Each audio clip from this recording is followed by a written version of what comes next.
ನಮಸ್ಕಾರ, ನಾನು ಡಾಕ್ಟರ್ ನಾಗಭೂಷಣ್, ಚಾಲುಕ್ಯ ಆಸ್ಪತ್ರೆ ಗುಬ್ಬಿ. ಇವತ್ತಿನ ವಿಚಾರ ಬಂದು ಯುವಕರಲ್ಲಿ ಹೃದಯಾಘಾತದಿಂದ ಸಾವು ಹೋಗ್ತಾ ಇದ್ದಾರೆ ಅಂತೇಳಿ ಇತ್ತೀಚಿನ ಮಾಧ್ಯಮಗಳಲ್ಲಿ ಮತ್ತು ನ್ಯೂಸ್ ಪೇಪರ್ನಲ್ಲಿ ಹೆಚ್ಚಿನಾಗಿ ಸುದ್ದಿಗಳನ್ನ ನೋಡ್ತಾ ಇದ್ದೀವಿ.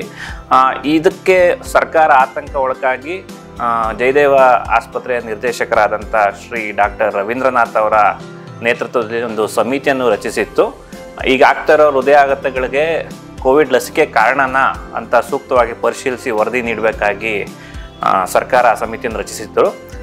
ಇತ್ತೀಚೆಗೆ ಅಂದರೆ ಸೋಮವಾರ ಡಾಕ್ಟರ್ ರವೀಂದ್ರನಾಥ್ ಅವರ ಸಮಿತಿಯು ವರದಿಯನ್ನು ನೀಡಿರುತ್ತದೆ. ಅದರಲ್ಲಿ ಸ್ಪಷ್ಟವಾಗಿ ಹೇಳಿದೆ, ಲಸಿಕೆಯಿಂದ ಯಾವುದೇ ಹೃದಯಾಘಾತದ ರಿಸ್ಕ್ ಜಾಸ್ತಿ ಇಲ್ಲ ಅಂತ ಹೇಳಿರುತ್ತೆ.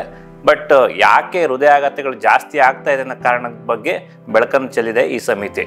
ಮೊದಲನೇದಾಗಿ ಡಾಕ್ಟರ್ ರವೀಂದ್ರನಾಥ್ ಅವರ ಸಮಿತಿಯು 2019 ಅಂದರೆ ಕೋವಿಡ್ ಸಾಂಕ್ರಾಮಿಕ ರೋಗದ ಮುಂಚೆ ಜಯದೇವ ಆಸ್ಪತ್ರೆಯಲ್ಲಿ 40 ವರ್ಷದ ಒಳಗಿರುವಂಥ ಯುವಕರು ಹೃದಯಾಘಾತದಿಂದ ಅಡ್ಮಿಟ್ ಆಗಿದ್ದಾರೆ. ಅವರುಗಳ ಡೇಟಾವನ್ನು ಕಲೆಕ್ಟ್ ಮಾಡಿದ್ದಾರೆ. ಅದರಲ್ಲಿ ಯಾವುದೆಲ್ಲ ರಿಸ್ಕ್ ಫ್ಯಾಕ್ಟರ್ ಇದೆ ಅನ್ನೋದು ಸ್ಟಡಿ ಮಾಡಿದ್ದಾರೆ. ಮತ್ತು ಈಗ ಹೃದಯಾಘಾತ ಹೆಚ್ಚಾಗಿರೋದ್ರಿಂದ ಏಪ್ರಿಲ್ 1ರಿಂದ ಮೇ 1ರವರೆಗೂ ಈ ತಿಂಗಳು 30 ದಿನಗಳ ಕಾಲದಲ್ಲಿ ಹೃದಯಾಘಾತ ಆಗಿರುವಂಥ ರೋಗಿಗಳ ಬಗ್ಗೆ ಡೇಟಾ ಕಲೆಕ್ಟ್ ಮಾಡಿದ್ದಾರೆ. ಎರಡೂ ಡೇಟಾವನ್ನು ಕಂಪೇರ್ ಮಾಡಿದ್ದಾರೆ. ಆ ಎರಡೂ ಡೇಟಾ ಕಂಪೇರ್ ಮಾಡಿದಾಗ ನಿಮ್ಗೊಂದು ಅಚ್ಚರಿಯ ಸಂಗತಿ ಆಗಿರುತ್ತೆ.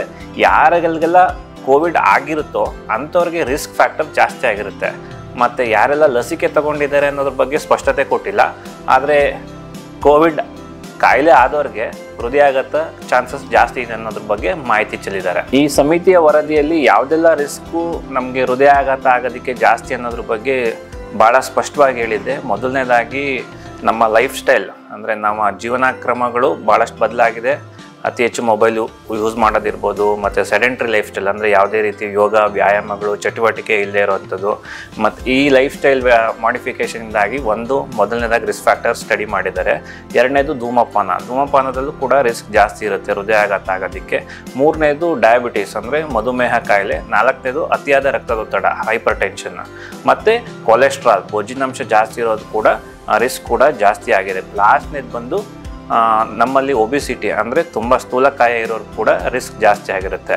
ಮತ್ತು ಇತ್ತೀಚಿನ ದಿನಗಳಲ್ಲಿ ಶಾಲಾ ಮಕ್ಕಳಲ್ಲಿ ಕೂಡ ಹೃದಯಾಘಾತದ ಕೆಲವು ಸಂಗತಿಗಳನ್ನು ನಾವು ನೋಡಿದ್ದೀವಿ. ಅದಕ್ಕೆ ಸರ್ಕಾರಕ್ಕೆ ಏನು ಸೂಕ್ತ ಸಲಹೆ ನೀಡಿದೆ ಈ ಸಮಿತಿ ಅಂದರೆ, ಶಾಲೆಗಳ ಮಟ್ಟದಲ್ಲೇ ಹೃದಯ ತಪಾಸಣೆಯನ್ನು ಸರ್ಕಾರಕ್ಕೆ ವರದಿಯನ್ನು ನೀಡಿದೆ. ಇದ್ರ ಬಗ್ಗೆ ಸರ್ಕಾರ ಮುಂದೆ ಯಾವ ರೀತಿ ಕ್ರಮ ತಗೊಳುತ್ತೆ ಅಂತ ಹೇಳಿ ನಾವೆಲ್ಲ ಕಾಯ್ದು ನೋಡಬೇಕಾಗಿದೆ. ಸೊ ಹಾಗಾದರೆ ಸ್ನೇಹಿತರೆ, ಒಂದು ವಿಷಯ ಅಂತೂ ಸ್ಪಷ್ಟ ಆಗಿದೆ, ಯಾರಿಗೆಲ್ಲ ಕೋವಿಡ್ ಕಾಯಿಲೆ ಆಗಿದೆಯೋ ಅವ್ರಿಗೆ ಹೃದಯಾಘಾತದ ಚಾನ್ಸಸ್ಸು ರಿಸ್ಕು ಜಾಸ್ತಿ ಇರುತ್ತೆ.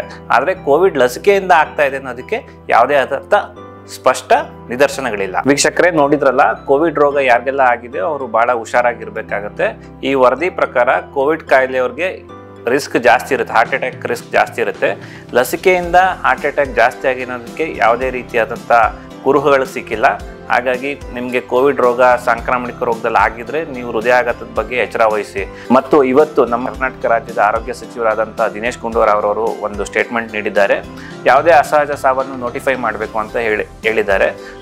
ನಮಗೆ ತಿಳಿದಿರೋಂಗೆ ಅಸಹಜ ಸಾವು ಮೋಸ್ಟ್ ಆಫ್ ದ ಇದಿರೋದು ಹಾರ್ಟ್ ಅಟ್ಯಾಕ್ ಕೂಡ ಇರ್ಬೋದು. ಹಾಗಾಗಿ ಹಾರ್ಟ್ ಅಟ್ಯಾಕ್ ಬಗ್ಗೆ ಭಾಳ ಎಚ್ಚರ ವಹಿಸಿ ನಿಮ್ಮ ಜೀವನ ಕ್ರಮಗಳನ್ನು ಇಂಪ್ರೂವ್ ಮಾಡ್ಕೊಳ್ಳಿ. ಮತ್ತು ರಿಸ್ಕ್ ಫ್ಯಾಕ್ಟರ್ಸ್ನ ಕಡಿಮೆ ಮಾಡ್ಕೊಳ್ಳೋದ್ರಿಂದ ಆರೋಗ್ಯವಂತ ಜೀವನವನ್ನು ನಾವು ನಡೆಸ್ಬೋದಾಗಿದೆ. Thank you.